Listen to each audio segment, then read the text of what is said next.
Hello दोस्तों, आप सभी को मेरे YouTube चैनल पर स्वागत है। आइए हम लोग देखते हैं एक्सरसाइज 13.1 का क्वेश्चन नंबर 6 को। क्वेश्चन क्या है कि दवा का एक कैप्सूल एक वेलन के आकार का है, कुछ ऐसे होगा। जो हम लोग दवा खाते हैं, जो कैप्सूल जो होता है वो किस आकार का होता है? एक वेलन के ही आकार का होता है। तो क्या बोला है कि दवा का एक कैप्सूल एक वेलन के आकार का है, कुछ ऐसे, जिसके दोनों ओर एक एक अर्धगोला लगा हुआ है। आप देख रहे होंगे यहाँ पे कि ये और ये दोनों साइड में एक अर्धगोला लगा हुआ है, कुछ ऐसे। अर्धगोला भी हमने आपको बताया था कि अर्धगोला क्या होता है। दोनों तरफ एक अर्धगोला लगा हुआ है। पूरे कैप्सूल की लंबाई 14 mm दिया हुआ है, यानी कि इसमें अर्धगोला, दोनों अर्धगोला और इसके बीच में एक वेलन भी होगा। टोटल कैप्सूल की जो लंबाई है वो 14 mm दिया हुआ है और इसका व्यास 5 mm। तो इसका पृष्ठीय क्षेत्रफल ज्ञात कीजिए, यानी कि कैप्सूल का पृष्ठीय क्षेत्रफल ज्ञात कीजिए। तो सबसे पहले देखें आपके टोटल कैप्सूल की जो लंबाई है वो 14 mm है। तो लिखते हैं कैप्सूल में अभी टोटल कैप्सूल की लंबाई 14 mm है। तो इसका क्षेत्रफल निकालने के लिए आपको क्या करना पड़ेगा? इसमें दो चीज इसमें बन रहा है, दो फिगर यहाँ पे बन रहा है। एक बीच में वेलन बन रहा है, यहाँ पे अर्धगोला है। तो वेलन का वक्र पृष्ठीय क्षेत्रफल और ये दोनों साइड में लग रहा है, इसलिए दो अर्धगोला का पृष्ठीय क्षेत्रफल। तो वेलन का वक्र पृष्ठीय क्षेत्रफल और दो अर्धगोला का वक्र पृष्ठीय क्षेत्रफल, जब दोनों को जोड़ देंगे तो इस पूरे कैप्सूल का पृष्ठीय क्षेत्रफल निकल जाएगा। तो इसके लिए वेलन की त्रिज्या यानी कि रेडियस और इसका ऊंचाई हम लोग को पता होना चाहिए। तो देखिए कैप्सूल में वेलन वाले भाग की लंबाई देखिए, तो वेलन पूरे कैप्सूल में वेलन वाले भाग की लंबाई कितना है ये हमको निकालना है। तो टोटल कैप्सूल की लंबाई कितना है? 14 mm। तो 14 में से इसकी भी त्रिज्या, यानी कि हमको बताए थे कि अर्धगोला की जितनी त्रिज्या होती है उतना ही उसकी ऊंचाई होती है।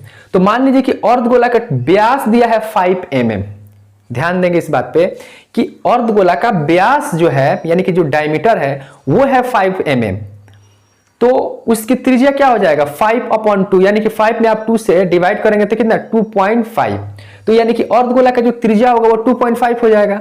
तो इधर भी 2.5 होगा और इधर भी 2.5। तो इसकी त्रिज्या, यानी कि इसकी त्रिज्या 2.5 और इधर भी 2.5। तो टोटल कैप्सूल में से देखिए 14 में से 5.2 यानी कि इसकी त्रिज्या और फिर 5/2 यानी कि इसकी त्रिज्या, दोनों को हम जोड़ के 14 में से माइनस कर लेंगे तो केवल ये वेलन वाले भाग की लंबाई हमको मिलेगा। तो इस तरह से आप 5/2 दोनों को डिवाइड करेंगे और उसमें से 14 घटा देंगे तो कितना आ जाएगा? 9 mm आ जाएगा। यहाँ पे आप ध्यान देकर समझ लीजिए। अब कैप्सूल में वेलन वाले भाग की व्यास, यानी कि व्यास कितना दिया इसका? 5 mm दिया है। तो इसकी त्रिज्या क्या हो जाएगा? ये 5 में आप 2 से डिवाइड कर दें। जब भी व्यास होता है वो त्रिज्या का 2 गुना होता है। तो यानी कि उसके d में 2 से आप डिवाइड करेंगे तो उसके रेडियस निकल जाता है। तो r बराबर 5/2 यानी कि 5/2 mm हो गया। किसका? वेलन वाले भाग की त्रिज्या हुआ। अब अर्धगोला, तो अर्धगोला और वेलन दोनों एक ही में है, तो दोनों का त्रिज्या बिल्कुल सेम होगा। तो इसलिए अर्धगोले के व्यास यानी कि 5 mm, तो अर्धगोले का त्रिज्या कितना हो जाएगा? d/2, यानी कि इसका व्यास 5 है तो 5/2 हो जाएगा। अब ये सब मिल गया। अब इससे आसानी से हम लोग कैप्सूल की वक्र पृष्ठीय क्षेत्रफल निकाल लेंगे। तो कैप्सूल के वक्र पृष्ठीय क्षेत्रफल बराबर वेलन का वक्र पृष्ठीय क्षेत्रफल, ये वाला भाग, ये वाला जो भाग है ये वेलन का वक्र पृष्ठीय क्षेत्रफल प्लस 2 अर्धगोला का वक्र पृष्ठीय क्षेत्रफल, यानी कि ये इधर भी एक अर्धगोला है, यहां भी एक अर्धगोला है। तो टोटल कितना अर्धगोला है? 2, एक इधर और एक इधर, इसलिए 2 अर्धगोले का पृष्ठीय क्षेत्रफल। वेलन का वक्र पृष्ठीय क्षेत्रफल 2πr(h) होता है प्लस 2 इंटू अर्धगोले का वक्र पृष्ठीय क्षेत्रफल। फॉर्मूला आपको याद होना चाहिए, क्या होता है? 2πr²।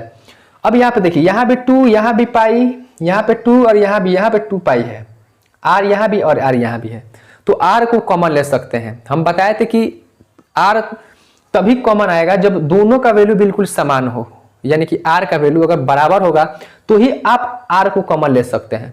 अगर बराबर यहाँ पे वेलन का रेडियस कुछ और होता, अर्धगोला का रेडियस कुछ और होता तब यहाँ पे हम कॉमन नहीं लेते, लेकिन यहाँ पे देखिए दोनों का आर बिल्कुल सेम है। आप देखिए यहाँ पे अर्धगोले का त्रिज्या है, ये भी 5/2 है और इसका भी त्रिज्या कितना है 5/2, इसलिए अब यहाँ से आर को आप कॉमन ले सकते हैं।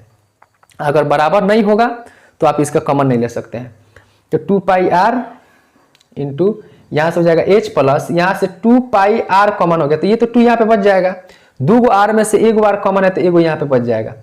अब यहाँ पे 2 पाई का मान कितना जानते हैं 22/7 इंटू आर का वैल्यू 5/2 हो गया, ये आर 5/2 कोई भी आप रख सकते हैं। यहाँ पे आर 5/2 यहाँ भी 5/2 दोनों बिल्कुल समान है, इसलिए आप रख सकते हैं। फिर यहाँ पे h का वैल्यू देखिए, h कितना लाए आप, बेलन की ऊंचाई कितना है 9 प्लस 2 का 2 और r यहाँ पे देखिए r कितना हो जाएगा, यहाँ पे 2 का 2 रहेगा, r का वैल्यू कितना 5/2 हो गया। अब ये 2 से 2 काटना जानते हैं आप, कटा दें, यहाँ पे होगा 22/7 इंटू में 5 और यहाँ से 2 से 2 कैंसिल हो जाएगा, तो यहाँ पे क्या है 5, तो 9 में आप 5 जोड़ दीजिए, कितना हो जाएगा 14 हो जाएगा। तो इस तरह से 7 दूना कितना हो गया 14, यहाँ पे बच गया क्या 22, यहाँ पे मल्टीप्लाई कर लिए 5 में 2 से 5 दूना 10 हो गया, तो ये 22 में 10 से गुणा किया 220 mm² हो गया। तो यही कैप्सूल की टोटल पृष्ठीय क्षेत्रफल हुआ। आई होप कि आपको बहुत ही बेहतर से समझ में आया होगा। यदि समझ में नहीं आता है तो आप हमसे कमेंट में कीजिए, फिर से मैं कोशिश करूंगा कि इससे भी बेहतर करके आपको दूं। बस आप पढ़ते रहिए और मेरे चैनल से जुड़ जाइए, मैं इससे भी बेहतर कोशिश करूंगा कि हर एक वीडियो मतलब स्पेशल हो जाए। तो चलिए हम लोग देखते हैं इसके लास्ट क्वेश्चन नंबर 7 को। आप इसका स्क्रीनशॉट ले लें।